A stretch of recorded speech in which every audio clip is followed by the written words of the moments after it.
Hello everyone, my name's Kimberly Olson. Welcome to The View From Here. It's been a while since I did one of these, but I have a really good reason to do one today. And this one is particularly directed at general practitioners, endocrinologists, and pathologists and pathology companies in particular. So I recently had a change of doctor and a change of medical practice, general practitioners practice that I went to. So I went to a completely new place and had a completely new doctor. Now I've been moving around regional New South Wales a little bit since I left Sydney. And I had to get the usual sort of bloods done, and I had one that I needed because I changed prescription. I had one that I needed to do fairly urgently and one that I need to do in about 4 weeks' time. So I brought those home, ready to take to the pathology, picked them up this morning, had a look at them, and it had a sex marker on the paperwork, and that sex marker was M. So a little frustrated and a little upset. I kind of put a big circle around it, wrote the word no, wrote an explanation. I said, can you please change this? Called in on my way to another meeting to the practice. I couldn't speak to the practice manager, so I handed the documentation over to the receptionist, said, can you have this dealt with, please? And went off to my other meetings, saying I'd be back around lunchtime. So I came back at lunchtime, and the practice manager met with me and apologized to me, which was great, and said, I'm very happy to change the marker, which was also great. But then she sort of said to me, this is best practice, and it happened because you answered the question, what were you assigned at birth, with an M. And I said, okay, well, hang on, we need to discuss this because it's very definitely not best practice. It's best practice to ask that question, but the way it was on the form with an open text and the way it was then used was really, really important. So now I'm going to come back to that. Bear with me for a second, because now I want to talk about what happens with the pathology.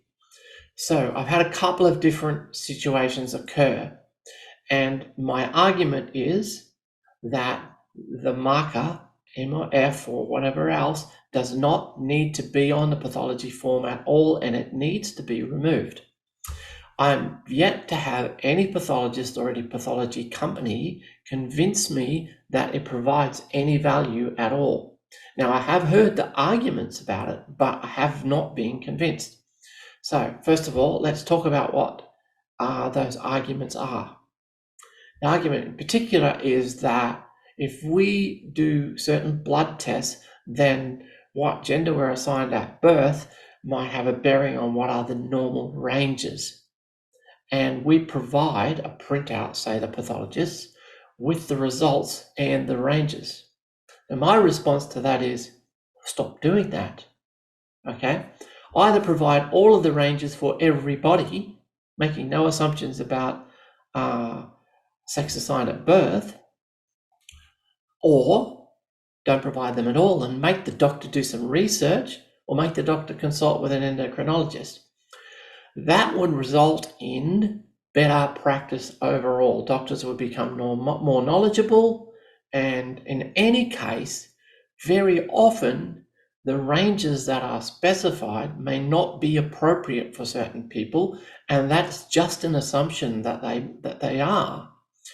And look, I can have a whole other discussion about why most transgender women have their endocrinologists maintain their estrogen levels at the levels of postmenopausal women. In my view, that is completely inappropriate. Any wonder that trans women can't progress beyond about 10 stage 4 for breast development, for instance. It's not appropriate. But that's another conversation altogether. Let's come back to the fact that, okay, given that the doctors or endocrinologists in particular are typically maintaining transgender women's estrogen levels at the level of postmenopausal cisgender women, then those ranges are kind of irrelevant anyway. So here's my recommendation to the pathologists, and then I'm going to come to my recommendation for the general practices. For the pathologist, remove the marker altogether. It provides no value. It's not relevant. And my recommendation is don't provide the ranges at all unless you're going to provide them for everybody. So now let's talk about what happens when you put those markers on there.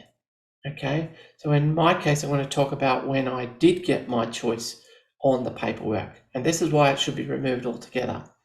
So the last paper I had an M on it, but in the past when I've been in Sydney, I've insisted that it have an F marker on it, and that's happened. So then I go to pathology and I get the bloods taken, and then I come back to the doctor, I don't know, 8 days later or something, and the doctor says, oh, they didn't do a PCA or some other test that's specifically for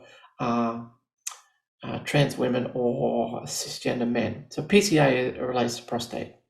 So they didn't do it. And the doctor said, I'm going to have to send you back again because they didn't do it. And they've made a note here, you asked for a PCA for a woman. So you see the problem? Get rid of the marker altogether and just do the tests that are requested. Don't make assumptions. If a woman presents to you as a pathologist and the request on a pathology form is that you do a PCA, just do the PCA. Okay, it's really, really simple. And if you don't provide any ranges, even simpler. So let's leave the pathology for a moment and come back to the data gathering, because although the practice manager insisted that they were following best practice, I kind of relayed to her, well, actually, you're approximating or approaching best practice. You're not really following best practice at all. And here's where that is relevant. I'm going to bring up a paper. Let me just scroll back here for a second. This is a paper that I co-authored. And it's a discussion paper on effective and meaningful inclusion of trans and gender diverse people in HIV prevention. Now, it's 2017, but I'm pretty certain that this is still the foundation of best practice in terms of data gathering. And ignore the fact that don't ignore it, but it's relevant for all clinical situations, not specifically just for HIV prevention. So there's a lot of information here, but let's go to page 7 and we'll have a look at that first, because there's something I really want to draw attention to. The following template is recommended by ACON as a minimum standard in research data collection, but also I think for me, I would say in clinical data collection, and my case actually proves that. And I want to show where it's relevant to clinical data collection. In a clinical or service intake process, which is what we're talking about, it's helpful to consider the following. Who are you collecting the data from? Patients, clients, employees, or others, right? And here's the one that is relevant to what I'm speaking about now. Why are you collecting the data? And more importantly, why are you presenting the data on a form? Is it relevant? Why are you sharing the data with another organization like a pathologist? And is it relevant? And I think I've demonstrated to you that it actually isn't relevant. In the case of the pathology, remove the marker altogether, do the tests that are requested, either provide the ranges for everybody or don't provide any ranges. Okay? Then the next piece that's very relevant to what we're speaking about is how will the information be stored, accessed, and used? So in the case that I'm talking about, the question, what were you assigned at birth or what sex were you assigned at birth, that should not be information that results in a marker. Okay, there should be information that's stored away in a file somewhere so that the doctor knows the person's history, but it shouldn't be, just because I answered the question that I was assigned male at birth doesn't mean that I should get an M marker on all my medical records. We'll come to that again in a little bit, and I'll show you exactly how that should work. Who will have access to this data? Hopefully not the pathologists. And to what extent will the data collected be identifiable? That's particularly important in the case of HIV. What platform do you use to collect the data, and does it have any limitations? And in this case, I think there are some limitations in the system. All right, so And that comes around, how can you reframe it so it asks the right questions? But the form that I filled in was paper. So the paper form can ask these questions very easily. So here it is. Take a look at it yourself. I'm not going to go through the whole thing, but what I'm going to refer to is the fact that what sex were you assigned at birth, i.e. what was specified on your original birth certificate. Was it male or female? Because that's what it would have been, one of those typically. That was an open text field with no other explainer. Now, best practice says that it should be a multi-choice field, but I believe also that when you ask that question, you need to explain where that information is going to be used. And it should not be used as a marker that's recorded on your health record in a way that's shareable. Somewhere in your record, it's fine to say that you were assigned male at birth or assigned female at birth, but that shouldn't result in a change of gender or sex marker, whatever you want to call it. Okay? So, what should result in the marker is this question here. Which of the following best describes your current gender identity? Male, female, non-binary, gender fluid, different identity. That should be a multiple choice question, and that's what should result in the marker. If you want to share a marker with somebody, then that's the one you would share.